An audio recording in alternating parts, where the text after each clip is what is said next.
요즘 날씨가 참 많이 덥습니다. 더운 가운데에도 하나님께서 우리에게 은혜를 주셔서 건강하게 하루하루를 생활하는 것 얼마나 감사한지 모르겠습니다.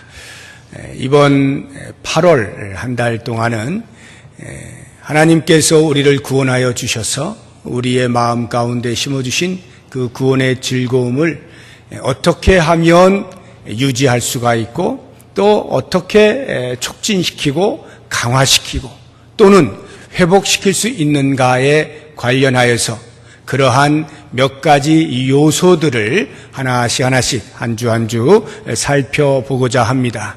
오늘은 그 첫 시간으로 전도가 우리의 구원의 즐거움을 강화시켜준다 라고 하는 이러한 주제를 가지고 함께 생각을 해보려고 합니다. 그래서 오늘 말씀의 제목이 전도자의 기쁨입니다. 제가 택한 본문의 말씀이 데살로니가 전서 2장인데요. 이 데살로니가 교회에 대해서 먼저 우리가 조금 알 필요가 있습니다. 사도 바울이 3차에 걸쳐서 전도 여행을 할 때 제2차 전도 여행 때였습니다.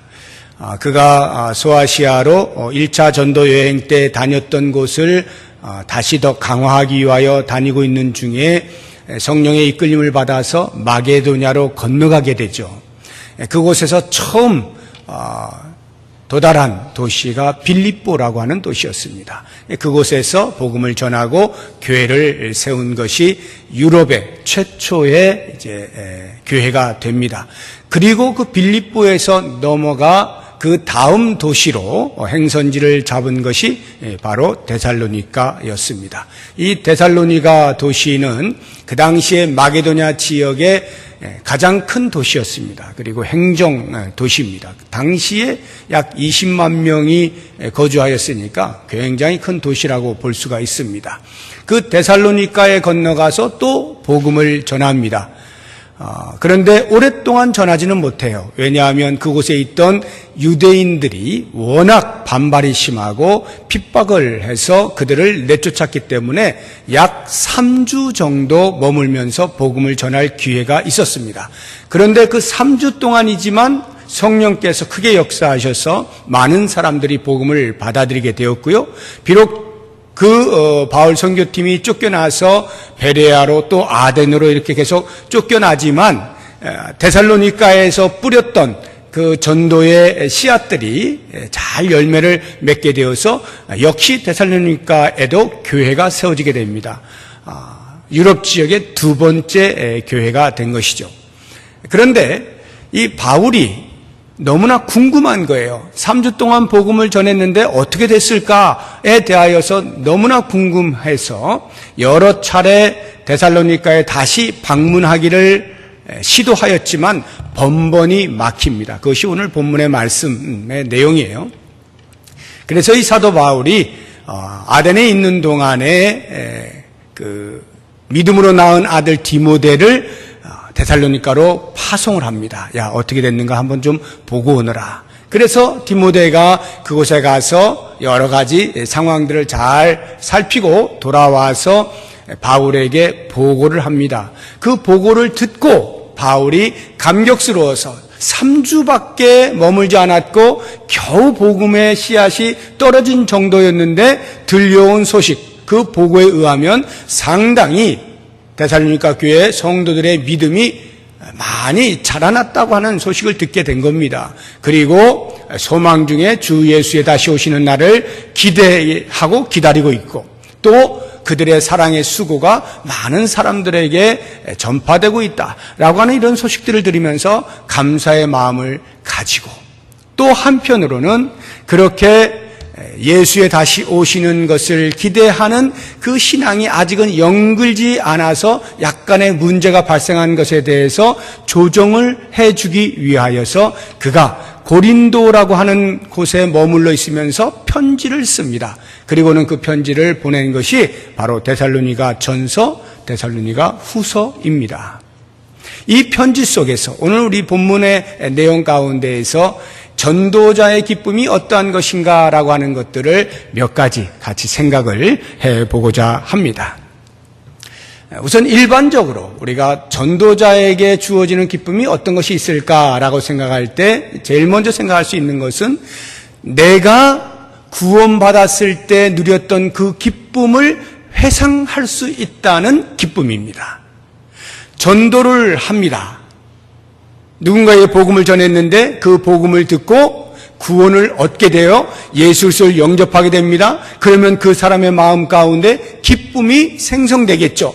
야, 이렇게 좋은 것을 내가 이전에 몰랐다니, 나에게 이렇게 좋은 복된 소식을 알려주셔서 정말 감사합니다 하면서 기쁨을 표현할 때 그 모습을 보고 있는 이 전도자의 마음속에는 자기가 이전에 복음을 받아들이고 구원을 받았을 때 누렸던 그 기쁨이 회상이 되는 겁니다. 아, 맞아. 나도 구원받았을 때 저 사람처럼 이렇게 기뻐했었지 라고 하는 것이 회상이 되면서 자기 안에서 혹 희미해져가는 그 구원의 즐거움이 다시금 돌아올 수가 있게 된다라고 하는 것입니다. 전도라고 하는 것은 내 마음속에 새겨져 있는 이 구원의 즐거움, 혹시 신앙생활 하는 가운데 점점 희미해져 가고 사라져 가게 될지 모르는 이 구원의 즐거움을 계속적으로 유지하게 해줄 수 있는 아주 좋은 도구다라고 하는 것입니다. 전도자에게 주어지는 기쁨이라고 하는 것은 그런 것뿐만이 아니라 좋은 소식을 누군가에게 전했다라고 하는 기쁨이 또한 있는 것입니다. 좋은 소식을 전하는 기쁨, 여러분들도 일상의 삶 가운데에서 이러저러하게 아마 누려보셨을 거예요. 어디에 맛있는 음식점이 있어요. 그것을 먹어봤는데 정말 맛있어요. 그러면 어떻게 합니까? 아무도 모르게 자기 혼자만 계속 그곳에 가서 먹는 사람이 혹시 있을런지 모르겠습니다만 정상적인 사람이라면 어떻게 하나요? 친구에게 당장 전화하죠. 예를 들어 제가 어디 가서 맛있는 걸 먹었으면 제가 생각나는 사람이 누굴까요? 제 아내가 생각날 거고 교육자들이 생각날 거고 뭔가 이렇게 같이 할 수 있는 사람들이 생각나겠죠. 야, 거기 한번 가보자. 정말 맛있었어. 그렇게 하지 않습니까? 그리고는 데려갔는데 정말 맛있어 하고 막 좋아해요. 그러면 어때요? 제 마음이 막 기뻐지잖아요. 제 아내 핸드폰이 망가졌어요. 이제 막 화면이 막 깨지고 막 이상하게 나오고 이래요. 안 되겠다 싶어가지고 이제 그걸 교체하려고 하는데 마침 친구가 자기가 얼마 전에 핸드폰을 교체했다는 거예요. 그런데 어디 신도림인가? 그쪽에 이렇게 핸드폰 가게가 굉장히 많이 있나 봐요. 거기를 가면은 공짜로 핸드폰을 얻는 것뿐만 아니라 돈을 받는데요. 그 자기도 돈을 받고 핸드폰을 구했다는 거예요. 그러면서 야, 이런 데가 어디냐? 거기 가서 해.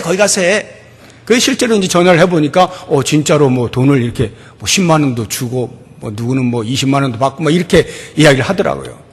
그리고는 이제 우리 집사람이 동네에 이렇게 그 핸드폰 가게 가서 또 이렇게 알아보는데 들어보니까 또 거기보다 조건이 더 좋은 것 같아요. 그래서 이제 뭐 신도림 쪽은 좀 거리도 있고 하니까 그냥 이 가까운 동네에서 엊그제 이렇게 바꿨어요.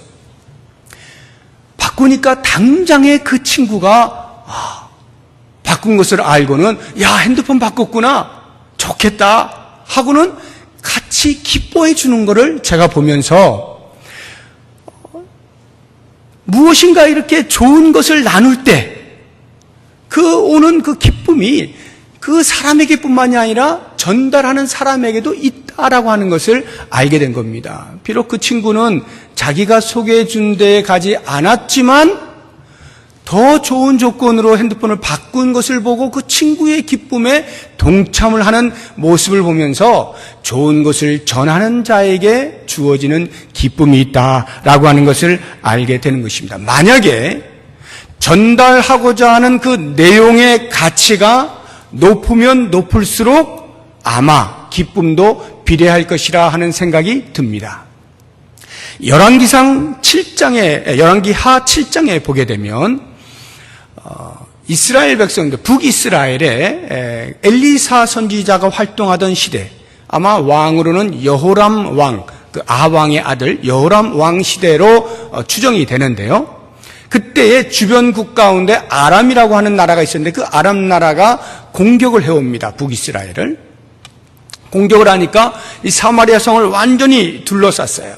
아마도 벤하닷 2세로 보이는데 오랫동안 사마리아 성을 둘러싸고 있으니까 그 안에서 기이한 일이 벌어졌습니다. 사람을 잡아먹는 일이 벌어진 거예요. 먹을 것이 없어요. 오랫동안 포위되어 있다 보니까 먹을 것이 다 떨어져서 이제는 자기 아들들을 서로 야 오늘 우리 아들 잡아먹으면 내일은 네 아들 잡아먹자. 이게 성경에 그대로 나와요. 실제로 있을 수 없는 일 같은데 이런 일이 있어요. 그런데 한 사람이 자기 아들 잡아먹었어요. 오늘 어제 잡아먹었어요. 그럼 오늘 이제 이 사람이 자기 아들 내놔야 되는데 안 내놓는 것 때문에 막 싸우는 거예요.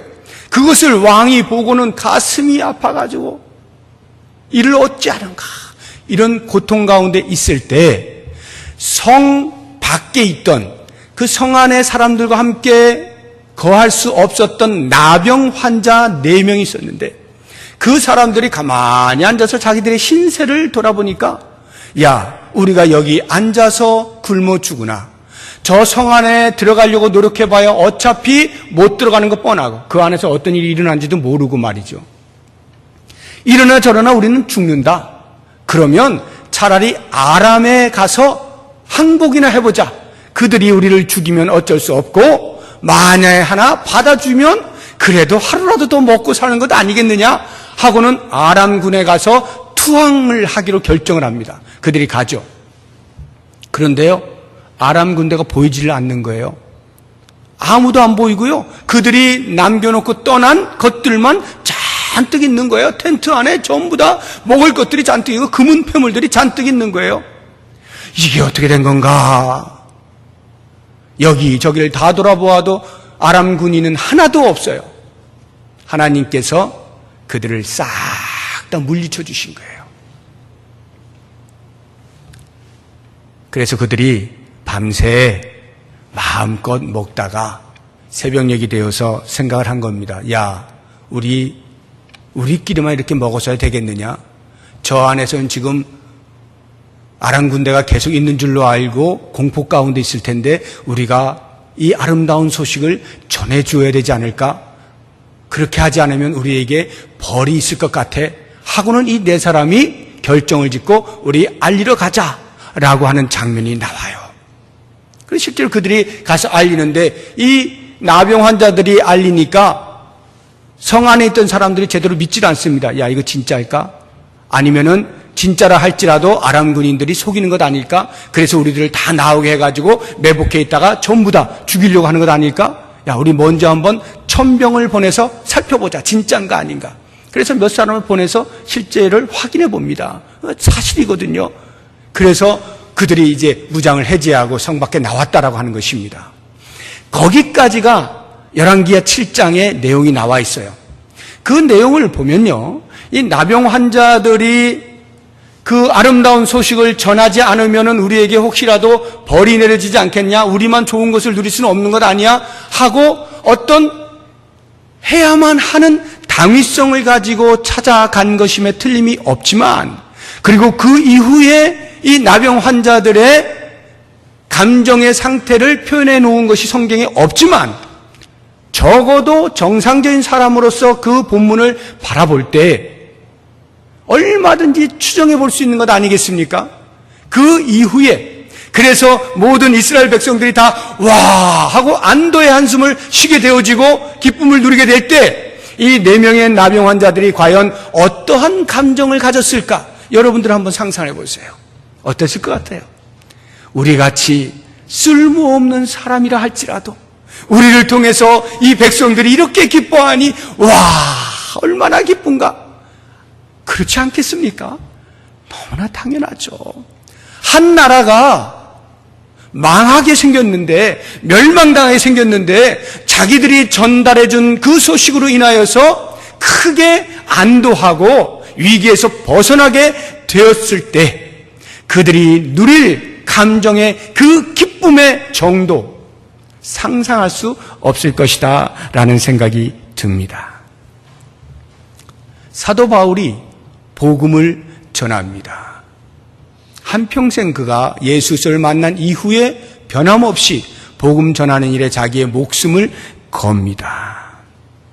물론 그의 고백을 통해서 보면 복음을 전하지 아니하면 나에게 화가 있을 것이다 라고 하는 그 당위성으로 복음을 전합니다. 그러나 한번 생각을 해보세요.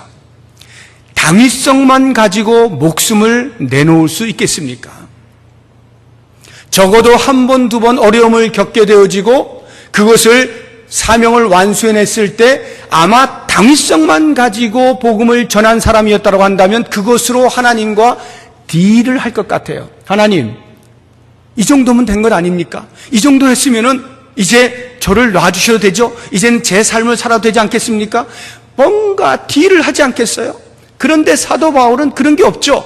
1차 전도여행 끝나면 2차, 2차 전도여행 3차, 그가 죽기까지 복음을 계속 서바나를 향하여서 전하고 있는 모습을 보게 됩니다.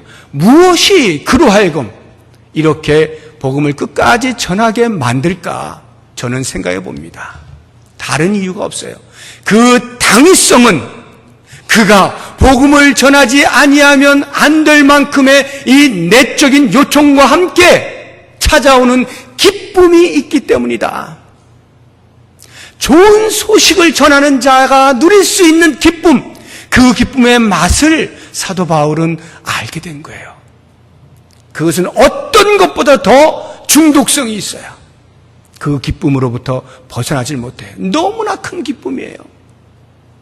자기가 전하는 내용의 가치가 영원한 생명을 주고 있는 것이기에 그것으로 말미암아서 찾아오는 기쁨에서부터 나는 벗어나고 싶지 않다. 계속하여 그 기쁨을 누리고 싶다. 이것이 그로 하여금 죽기까지 복음을 전하게 한 이유가 아니겠느냐 하는 것입니다. 사랑하는 성도 여러분, 마태복음 13장에 보면 천국에 대한 비유가 나오죠. 밭에 감추인 보화와 같다. 그것을 발견한 사람이 자기의 모든 것을 다 팔아서라도 그 밭을 사지 않겠느냐라고 하는 그 말씀 속에 이런 것이 있어요. 그가 밭에서 감추어져 있던 보화를 찾아낸 후에 기뻐하여 집으로 가서 자기의 모든 재산을 다 팔아 사지 않겠느냐. 발견하고 기뻐하여 천국은 자기의 모든 소유를 다 팔아서라도 얻어야만 할 만큼의 큰 기쁨의 가치를 가지고 있는 거예요. 그 가치가 있는 천국 복음을 전하는 자, 그 사람이 누리게 될 기쁨의 크기가 어떠하겠습니까? 복음은 영생을 전제하는 겁니다. 우리에게 영생을 선물로 주겠다고 하는 이 엄청난 소식, 이것을 전하는 자의 기쁨. 아마도 이 기쁨을 누리기 위해서는 먼저 전제되어져야 될 것이 그 천국의 가치, 그것에 대한 확신이 있어야 되겠죠. 그 확신이 있다라고 한다면 그것이 나에게만 머물러서는 안 되겠죠. 많은 사람들이 이렇게 생각하는지 모르겠어요. 나는 천국 믿는다. 나는 죽으면 천국 가는 것을 믿는다. 그 천국이 얼마나 좋을 것을 나는 안다. 그런데 그것이 자기에게만 확신이 있고 자기에게만 머물러 있다면 정말로 그것이 확신이 있는 것일까요? 좋은 것은 나누기 마련인데 나에게만 확신이 있고 저 사람에게는 그게 과연 좋을지, 저 사람에게는 천국이 얼마나 가치가 있는 것일지 잘 모르겠어. 이건 그 가치를 아직도 정확히 모르는 거죠. 온 인류에게 미치는 최고의 기쁜 소식이 복음 아닙니까? 천국 아닙니까? 그렇다고 한다면 그 사실을 적어도 내가 확신하고 깨닫고 있다라고 한다면 그것을 전할 때에 주어지는 기쁨, 이것을 맛보면서 살아야 하지 않겠습니까? 전도자에게 주어지는 기쁨이라고 하는 것은요, 또 다른 식으로 표현하면 출산의 기쁨이라고도 말을 할 수가 있습니다. 우리가 전도의 행위를 곧잘 이 출산에 비유해서 말하고 하지 않습니까? 그러니까 영적인 자녀를 낳는다라고 하는 것이죠. 오늘 본문의 말씀인데 20절 보면 너희는 우리의 영광이요 기쁨이니라 라고 할 때 이 너희가 사도 바울이 영적으로 낳은 자녀들, 복음을 전해서 그들이 구원받게 되어진 영적으로 낳은 자녀들, 그 출산에 기쁨이 있다라고 하는 것 아니겠어요? 사도 바울이 디모데를 가리켜서 아들이라, 나의 사랑하는 아들이라, 믿음으로 낳은 아들이라 이렇게 표현하는 것이 다 이 영적인 자녀를 말하는 것이죠. 자, 그러면 한번 생각해 보십시오. 저는 남자이기 때문에 출산의 직접적인 기쁨은 모릅니다. 그러나 간접적으로는 제가 경험을 했죠. 저는 아이가 셋입니다. 새 아이를 제가 다 받았습니다. 그러니까 낳은 것은 제 아내가 낳았지만 받은 건 제가 받았어요. 아이가 나오는 것을 제가 이렇게 받으면서 정말 말할 수 없는, 형용할 수 없는 그 기쁨이 있더라고요. 야, 물론 제 씨니까요. 이런 감동이 있어요. 그런데 그것이 저만이 아니라 옆에 있는 간호사, 의사 다 같이 기뻐하죠. 얼굴에 미소가 활짝 띱니다. 아이가 나왔을 때. 그런데 막상 그 산모는 어떨까요? 옆에 있는 사람이 그 정도의 기쁨이 있다라고 하면 산모에게서는 어떠한 기쁨이 있을까요? 저는 모릅니다. 아이를 낳아본 어머니들은 무엇을 말하는지를 알 거예요. 그 산모가 아이를 낳기까지 편안하지 않습니다. 굉장히 불편하죠. 생활이 불편해. 무거운 것을 10달 동안이나 뱃속에 짊어지고 다녀야 돼요. 힘들죠. 입덧도 해야 되죠. 진통하죠. 출산하는 과정 속에서 얼마나 힘듭니까? 제 아내 같은 경우에는 이 얼굴이 보라색이 될 정도로 애가 안 나와가지고 말이죠. 거의 죽을 것만 같은 그런 고통 속에서 아이를 낳아요. 그런데요, 아이를 낳고 나면 어떤가요? 언제 내가 그런 고통을 겪었느냐 하지 않습니까? 그 나온 아이를 바라보고 기뻐하는 거잖아요. 출산의 기쁨은 그 무엇과도 비교할 수가 없는 것입니다. 사도 바울이 왜 데살로니가 교회에 다시 그렇게 가려고 간절히 시도를 여러 차례 했겠습니까? 출산의 기쁨이 있기 때문이에요. 분명히 자녀를 낳았는데 이 자녀를 지금 내가 돌보고 있지 못하니까 염려스러운 거예요. 아니, 어떻게 됐을까? 출산의 기쁨이 없다면 돌봄의 책임도 있지 않는 거예요. 그래서 요즘 사회에 간간히 들려오는 소식들이 있잖아요. 출산의 기쁨을 누리지 못하는 그런 미혼모나 아니면 정상적인 부모라 할지라도 그런 사람들이 갑자기 아이들을 그냥, 그런 일들이 있지 않습니까? 적어도 출산의 기쁨을 누린 사람이라면 돌봄의 책임도 생각이 들죠. 사도 바울이 데살로니가 교회에 그렇게 다시 가려고 했던 그 간절함은 출산의 기쁨을 맛보았기 때문이다 라고 하는 것이죠. 우리가 영적으로 자녀를 낳을 때 찾아오는 기쁨이 있어요.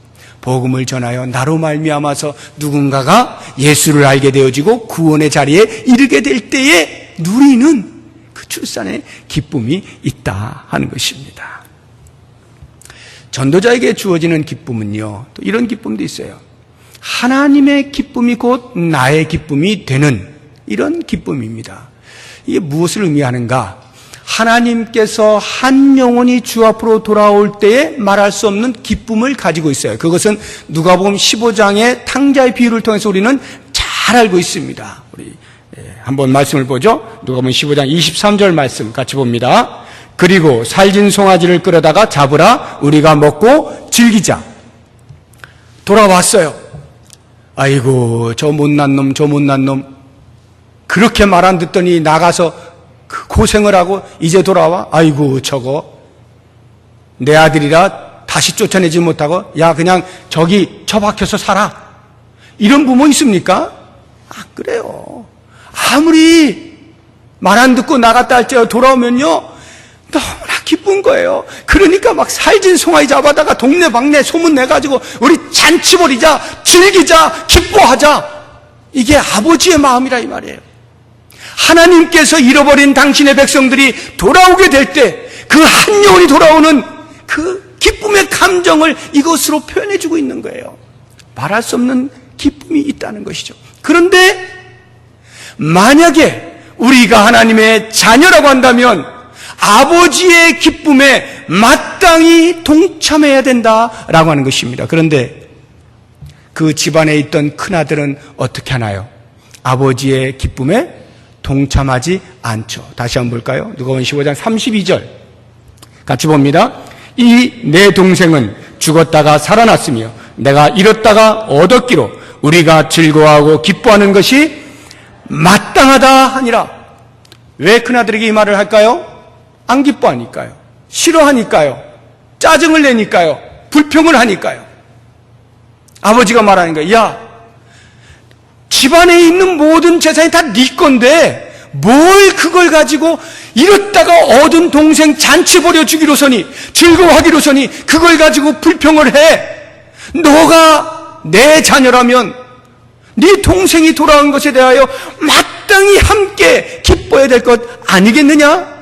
우리가 함께 내가 기뻐하는 것처럼 너도 기뻐해야 되지 않겠느냐? 바꾸어 생각하면 정상적인 자녀라고 한다면 당연히 아버지의 기쁨에 동참하는 거죠. 하나님께서 한 영혼이 주 앞에 돌아올 때 기뻐하신다면 자녀된 우리들도 당연히 기뻐지는 것이죠. 와, 우리 아버지 좋아하시겠네. 나도 같이 덩달아 좋아지는 거예요. 전도를 하면요, 우리 하나님께서 기뻐하실 것을 생각하니까 내 마음도 같이 흐뭇해진다라고 하는 것입니다.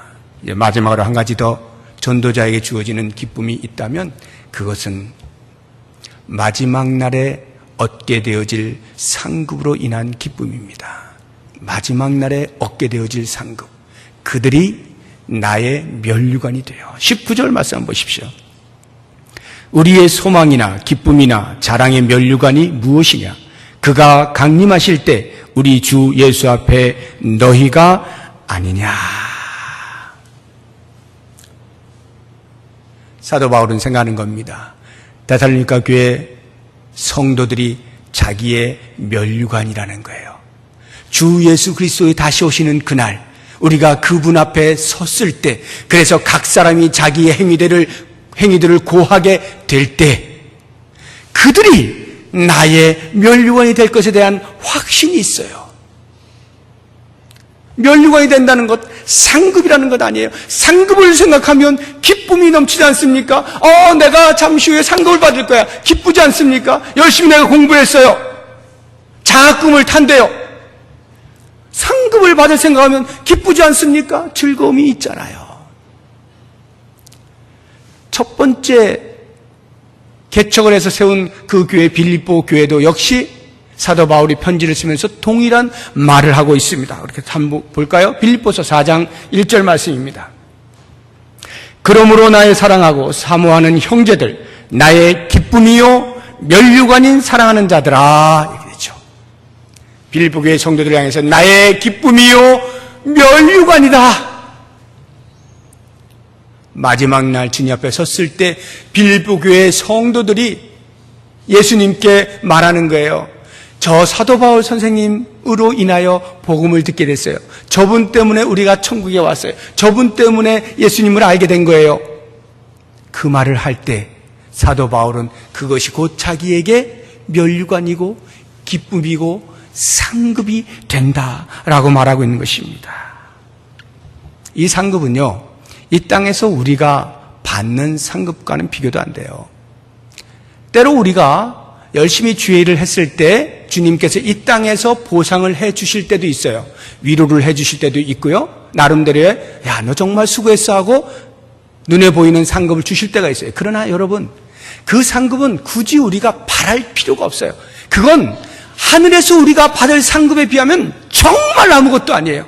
정말 아무것도 아니에요. 어쩌면 하늘에서 받을 상급을 깎아먹는 것일 수도 있어요. 굳이 받을 필요가 없어요.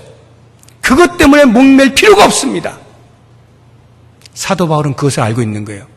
주님 앞에 섰을 때 받을 상급, 주님 앞에 섰을 때 받을 면류관, 그 기쁨을 사도 바울은 바라보게 된 거예요.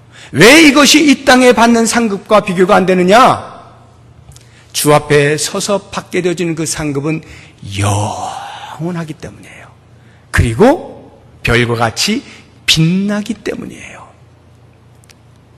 한 사람을 옳은 대로 이끌어 왔을 때 주어지는 별과 같은 그 영광스러움이 주의 오시는 그날에 있게 되어진다 이 말이에요. 우리 다니엘서 12장 3절 말씀 같이 한번 보겠습니다.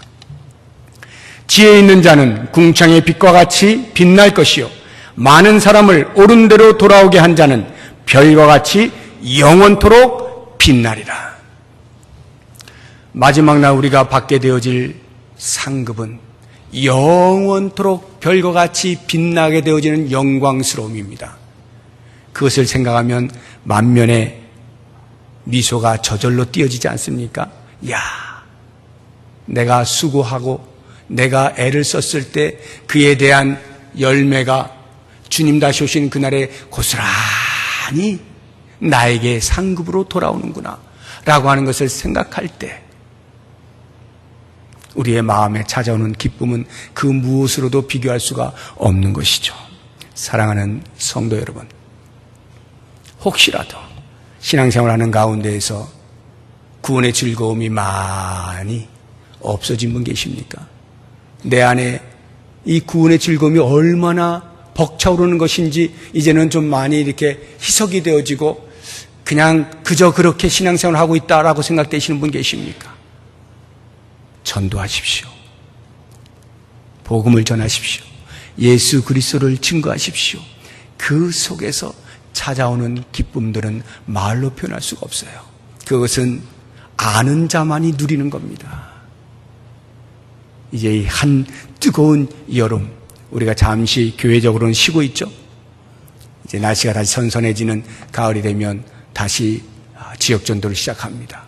비단 교회적으로 하는 전도 행위뿐만이 아니라 개인적으로 자기에게 주어진 시간들 속에서 어찌하든지 주님 다시 오시는 그날에 내가 주님과 계산할 때 다른 건 몰라도 이것 가지고 한번 계산 좀 해봐야지 하고는 한 영혼에 대한 간절함을 가지고 복음을 전하고 애를 쓸 때 그 마지막 날 우리에게 주어질 영원한 상급을 바라보면서 그로 말미암아 찾아오는 그 기쁨을 누리면서 이 땅에서 얼마든지 전도자로 기쁨의 삶을 살아갈 수 있고 그것은 곧 우리의 구원의 즐거움을 회복하는 지름길이다 라고 하는 것을 기억하시면서 언제나 복음 전도를 통해서 큰 기쁨의 삶을 누릴 수 있기를 주의 이름으로 부탁드립니다.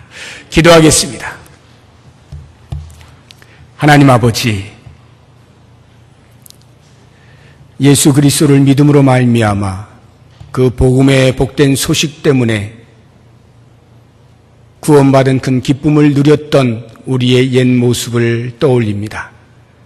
이제 우리의 구원의 즐거움을 다시 한번 회복하기 위하여 복음을 증거하는 전도자의 삶을 살아가기로 다짐해 봅니다. 사도 바울의 모습을 통하여서 전도자가 누리는 기쁨이 얼마나 큰지 돌아봅니다. 이것이 우리의 기쁨이 되게 하여 주시옵소서. 예수님의 이름으로 기도드립니다. 아멘. 우리 다 같이